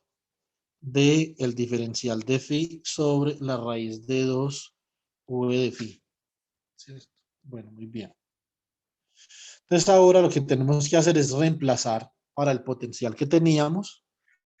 Entonces, ¿cómo queda esto? Esto queda la integral entre 0 y más infinito, perdón, entre 0 y phi. Más o menos la integral entre 0 y phi de diferencial de phi sobre la raíz de 2 lambda sobre 4 factorial que multiplica phi al cuadrado menos f al cuadrado al cuadrado. Bueno, muy bien. Y ustedes, digamos que pueden verificar la solución de esta integral. Esta es una integral relativamente sencilla, pues. Pues más o menos la integral de 0 a phi, diferencial de phi, sobre, esto es la raíz de 2 lambda, 4 factorial que multiplica a phi al cuadrado menos f al cuadrado, ¿cierto? Ustedes tienen que tangente al cuadrado más 1 es igual a la secante, pero tienen que tangente hiperbólica al cuadrado menos 1 o la secante hiperbólica al cuadrado. Secante hiperbólica al cuadrado menos 1 sería la tangente hiperbólica al cuadrado, o sea que esto viene siendo más o menos como algo así. Más o menos 2 de acá, ¿cierto? Por la raíz de 3, esto 4 factorial, un segundo. Entonces, 3 factorial es 6, por 4, 24, 2 sobre 24 es 1 sobre 12, ¿sí o no? O sea que esto queda como más o menos la raíz de 12 sobre lambda, ¿cierto? Por la integral de 0 a phi de diferencial de phi sobre phi al cuadrado menos f al cuadrado. Aquí hacemos la sustitución y esto nos viene a quedar de esta forma, más o menos 2, porque esto es 4 por 3, o sea que esto queda 2 raíz de 3, o sea que esto es 3 sobre lambda por acá, por la tangente hiperbólica a la menos 1 de phi sobre f. ¿Sí o no? Muy bien. Entonces de acá vamos a hacer lo siguiente. Esto es igual a x menos x sub 0. Eso es lo que da la otra integral. Listo. Bueno, entonces vamos a definir lo siguiente. Definición. Masa del campo. Vamos a definir la masa del campo. Nosotros comenzamos con el potencial. El potencial que nosotros consideramos fue un potencial V de phi, que era igual a lambda sobre 4 factorial de phi al cuadrado menos f al cuadrado todo al cuadrado, pero esta lambda está relacionada con la masa del campo. Masa del campo. Muy bien. Entonces, si nosotros relacionamos la masa del campo de esta forma, decimos que raíz de 3 sobre lambda es igual a 1 sobre la masa, ¿cierto? Entonces, por lo tanto, nos queda la siguiente ecuación. Nos queda x menos x sub 0 igual.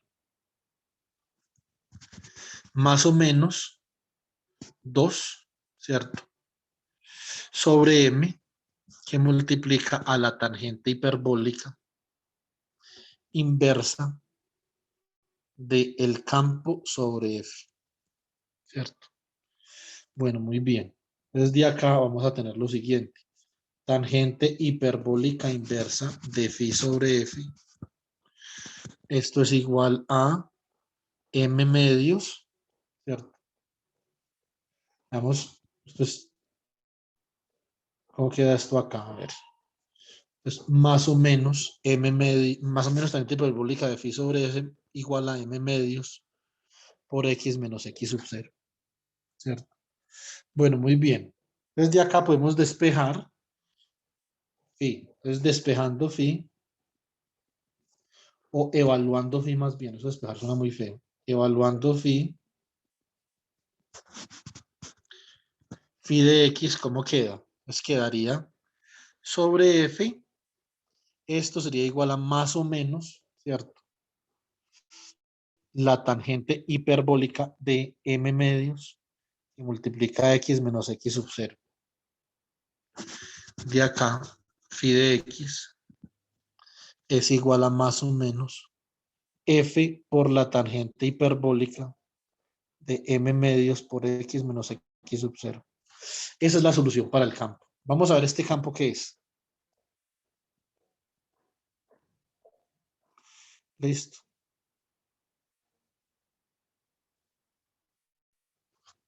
¿Qué será ese campo? Bueno, muy bien. Vamos a ver si ese campo cumple con las condiciones límite que nosotros requerimos para un campo, ¿cierto? Los extremos del campo. Entonces, extremos del campo.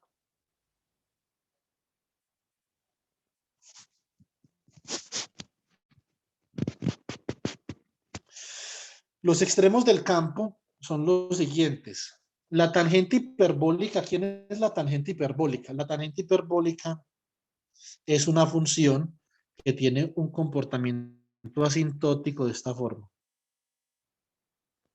Esto es X, esto es tangente hiperbólica de X y la tangente hiperbólica tiene este comportamiento.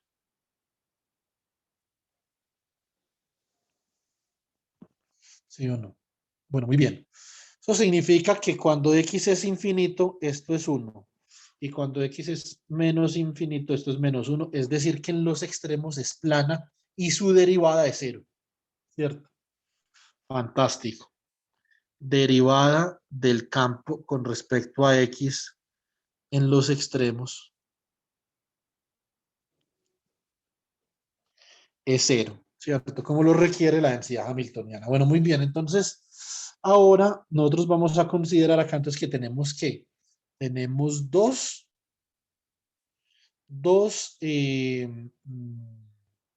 soluciones. Resulta que tenemos phi más de x, es decir, con el signo más, entonces esto sería f por la tangente hiperbólica de m medios, ¿cierto? La tangente hiperbólica de m medios, x menos x sub 0. Y tenemos phi sub menos de x, que es igual a menos f por la tangente hiperbólica de m medios por x menos x sub 0, ¿cierto? Donde x sub 0 naturalmente es este punto de acá. Y x sub 0 se puede desplazar. Es decir, x sub 0 puede ser un desplazamiento que en una teoría de campo puede y tendrá que ver con una velocidad. Es decir, x sub 0 se puede obtener a partir de una transformación relativista. Puede decir que x no es otra cosa que una transformación sobre x, que es x menos vt sobre la raíz de 1 menos v al cuadrado sobre c cuadrado. Y que este es x sub 0. Es decir, x sub 0 simplemente es un punto que se está moviendo a una velocidad no relativista v, ¿cierto? Muy bien. O nosotros lo podemos expresar en términos de una velocidad no relativista v también. ¿Sí o no? Entonces, acá, básicamente que este campo de acá se va a comenzar a desplazar en el espacio en la medida que el tiempo comienza a avanzar. Entonces puede ser así, se desplaza así, se desplaza así, ¿cierto? O se desplaza así, ¿cierto? Entonces el campo para F positivo, para F negativo, entonces nosotros tendríamos un campo como de este estilo. Listo. Este tipo de solución en física se llama, ¿alguien sabe cómo se llama esto? Eso tiene un nombre particular. Es una solución que llamamos nosotros en física topológica, geométricamente hablando.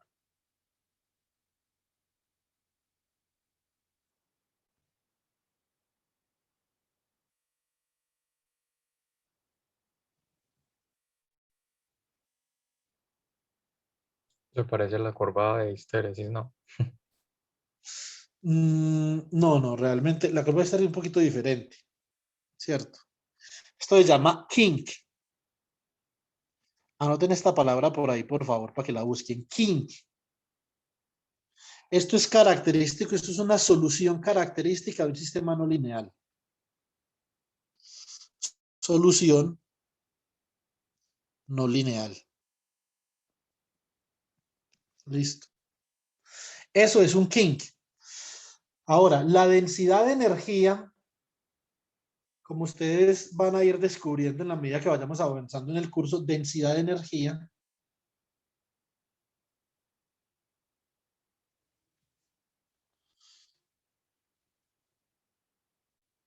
que está relacionada con la densidad hamiltoniana. Esto es proporcional a la magnitud del kink al cuadrado. Listo. Esto acá va a ser proporcional a la magnitud del kink al cuadrado, de alguna forma. ¿Sí o no? Entonces la densidad hamiltoniana, en este caso particular, se puede calcular como un medio de phi prima al cuadrado igual a 2 v de phi, ¿cierto? Y esto no es otra cosa, naturalmente, que este de acá. Si nosotros elevamos esto al cuadrado, pues elevamos esto al cuadrado, o lo derivamos y lo elevamos al cuadrado, ¿cierto? La derivada de la tangente hiperbólica es la secante al cuadrado. Si la elevamos al cuadrado, vamos a obtener lo siguiente.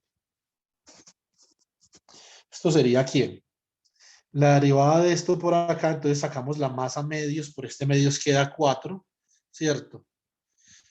Entonces esto va a quedar acá como m al cuadrado, ¿cierto? Sobre 4 por f al cuadrado, que multiplica a la secante hiperbólica al cuadrado de m medios de x menos x sub 0. Esta es la densidad de energía. ¿Eso qué significa? Acá estamos haciendo algo de mecánica cuántica sin saberlo. Nosotros tenemos una solución para una ecuación de movimiento, ¿cierto? En la solución para una ecuación de movimiento tenemos dos kink. Tenemos un kink que se está propagando en una dirección x sub 0 con amplitud positiva y una, o más bien está cambiando de posición x sub 0, y un kink con amplitud negativa. Tenemos lo que se llama kink y lo que se llama anti-kink. Listo. Esta solución de acá se llama anti-kink. Anti-kink, con el signo menos. Ustedes pueden ver ahí que uno va en una dirección, el otro va en otra dirección, ¿cierto? Yo, por ejemplo, podría dibujar. Este de acá es el kink, que va en una dirección que por convención, resulta que la convención, chicos, la podemos cambiar en cualquier momento. Por convención va en esta dirección y por convención el otro kink va en la dirección contraria. Digamos, en esta dirección. Este es lo que sería el anti-kink. Ahora, la pregunta del millón es ¿qué es un kink al cuadrado? ¿Sí o no? Ambos kink al cuadrado dan exactamente la misma vaina, ¿cierto? Exactamente lo mismo. Y el kink al cuadrado, bueno, la derivada del kink al cuadrado más bien, la derivada del kink al cuadrado está relacionada con la densidad de energía. De la misma forma que el hamiltoniano de la ecuación de Schrödinger es h barra menos h barra al cuadrado sobre 2m, ¿cierto? Por el laplaciano, ¿sí o no? Entonces, de alguna forma, estos dos están relacionados, ¿sí o no? Después vamos a ir viendo cómo están relacionados esos dos, sobre todo en el caso de la teoría no lineal de Gross-Pitaevsky. Muy bien. Si yo derivo el kink y lo elevo al cuadrado, básicamente voy a obtener lo siguiente. Derivo el kink y lo elevo al cuadrado. Yo miro a ver qué color utilizar acá porque ya me bajaron los colores. Miremos a ver si este color se diferencia.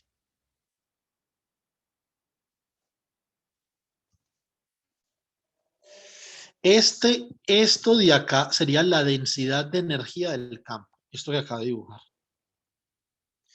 Y esto en matemáticas tiene un nombre muy particular, es decir, la solución en kinks de esa teoría clásica de campo produce una densidad de energía que tiene una forma que conocemos como solitón. Un segundo.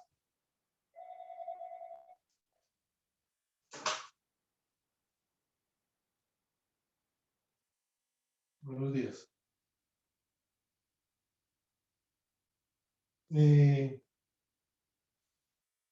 Espera un momentico, yo miro una cosa.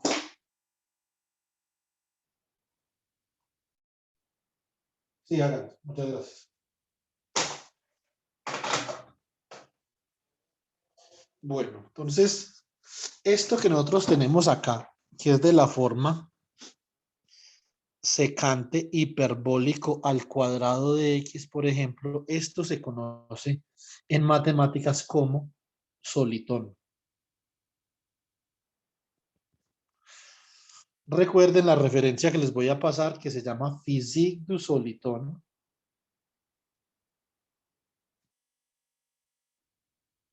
Yo no he podido saber dónde encontrar esta vaina en inglés. Si alguien encuentra esto en inglés, por favor, me lo puede enviar si es tan amable.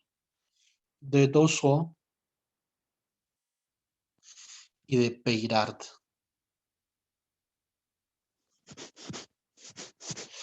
Entonces, ¿qué es un solitón? Un solitón es una excitación de campo que se propaga en el espacio y en el tiempo de manera localizada.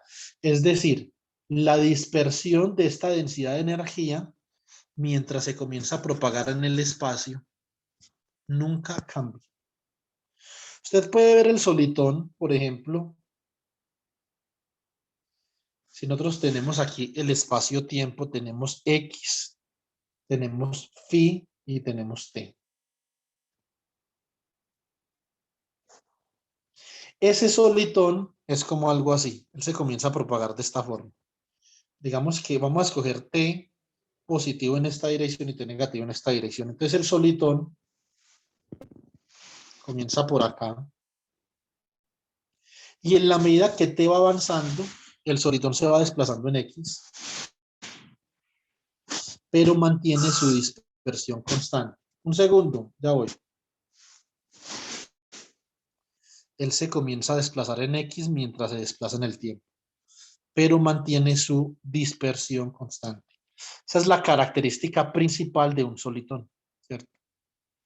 Que es que él se propaga en el tiempo y en el espacio, pero sin aumentar ni disminuir su dispersión. Esta es una característica fundamental de una excitación no lineal.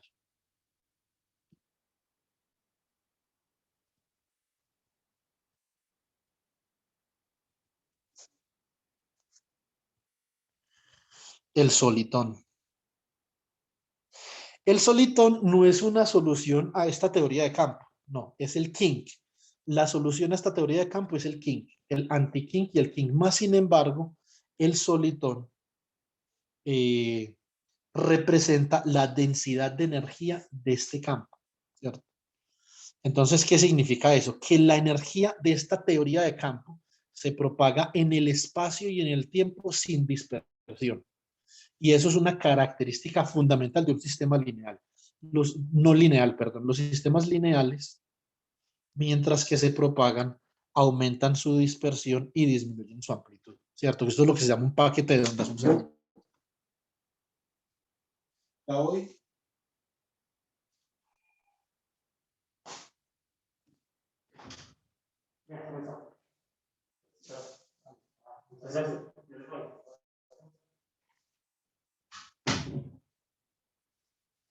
Bueno, chicos.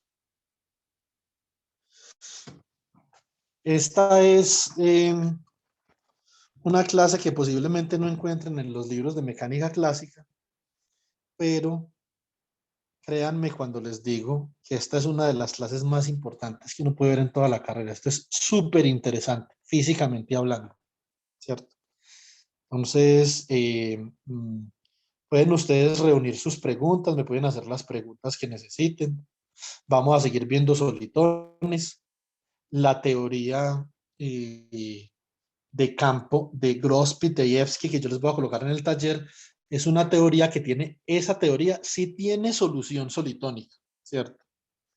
Una teoría que tiene solución solitónica, que básicamente es, yo se los mandé también a Classroom, yo les compartí este paper en Classroom.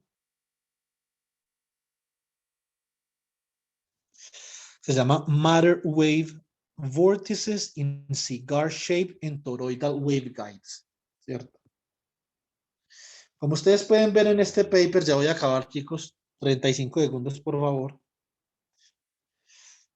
De alguna forma, esta teoría de campo da origen a lo que conocemos como the non-polynomial Schrödinger equation. La ecuación de Schrödinger no polinomial, pero esta es una teoría en una dimensión. O sea, es en una más una dimensión, ¿es cierto? Como la que trabajamos hoy. Típicamente los solitones y los kinks son soluciones de teorías de campo en una más una dimensión. No surgen en una más dos y en una más tres dimensiones, sino solamente en una más una dimensión. ¿Sí o no? Entonces, nosotros, por ejemplo, lo que podemos demostrar es que a partir de esta teoría de campo, con esta densidad lagrangiana que tenemos acá, esa va a ser la parte del taller, siguiendo los pasos de este paper de Lucas Alasnich, haciendo unas cuantas integrales y reduciendo los grados de libertad tridimensionales espacialmente a un solo grado de libertad espacial, nosotros vamos a poder obtener una ecuación de Schrödinger que admite una solución solitónica no lineal. Listo. Pues esta es la teoría de campo, como lo que preguntaba Jonathan. Vea, Jonathan, como usted preguntaba, acá en esta teoría de campo, este campo ya es complejo, ¿sí o no? Tiene derivadas acá con respecto al tiempo cruzadas y tiene el campo a la 4. Esto es una teoría, esto es 5-4 theory. Y a partir de una sistemática que esto comprende dos pasos. Primer paso comprende hallar una ecuación de movimiento en 1 más 3 dimensiones, ¿sí o no? Pero segundo paso comprende usted reducir la ecuación de movimiento y la teoría de campo, como ustedes pueden ver acá, esta teoría de campo se va a reducir a 1 más 1 dimensión, ¿cierto?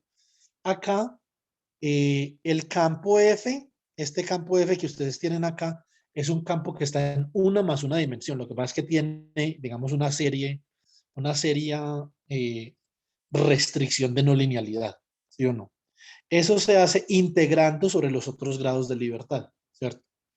Cuando se integran sobre los otros grados de libertad, se obtiene esa teoría de campo y a partir de esa teoría de campo, entonces se obtiene la ecuación polinomial no lineal de Schrödinger y se puede definir también el problema por el método variacional de forma tal que el campo sea un campo que satisface esta densidad de energía. Naturalmente esto aquí sería la densidad hamiltoniana, que nosotros vimos, por D3R. Y este campo es tal que la variación de la energía con respecto al campo es igual a cero. Esta es otra forma de solucionar el problema de campo, ¿cierto? Pero lo que ustedes tienen que llegar, lo que yo les voy a pedir en el taller, es que ustedes me escriban una teoría de campo, en 1 más 1 dimensión, ¿cierto? En una dimensión reducida a la teoría original y que determinen la ecuación de movimiento, que es la ecuación no polinomial de Schrödinger, ¿cierto? Entonces, esta es una ecuación de movimiento no lineal, pero no polinomial. Listo. Si ustedes quieren, podemos hacer el ejercicio de resolver esta teoría, con mucho gusto la podemos resolver y podemos obtener los diferentes modos y podemos demostrar que en Z esto es un solitonio. Listo. Bueno, chicos. Entonces, ¿nos vemos el viernes o qué? Listo, Juan. Muchas gracias. Listo, chicos. Pasen buena tarde. Hasta luego. Profe, Buen día. ahorita sí va a ser la asesoría de computación que usted había dicho el lunes. Todavía no sé, yo les mando a avisar con Guaira, porque resulta que a mí se me cruza cuántica de la Universidad de Pamplona, se me cruza con la Universidad de Antioquia. Entonces, para poder levantar el cruce, me pasaron una materia para por la tarde en la Universidad de Pamplona y todavía no sé a qué horas. Entonces, regálame unas 3 o 4 horas, yo te confirmo ahorita con Guaira. ¿Listo? Listo, profe, gracias. A ustedes, chicos. Que tengan una buena tarde. Gracias, profe. Hasta luego, profe, gracias. Chao.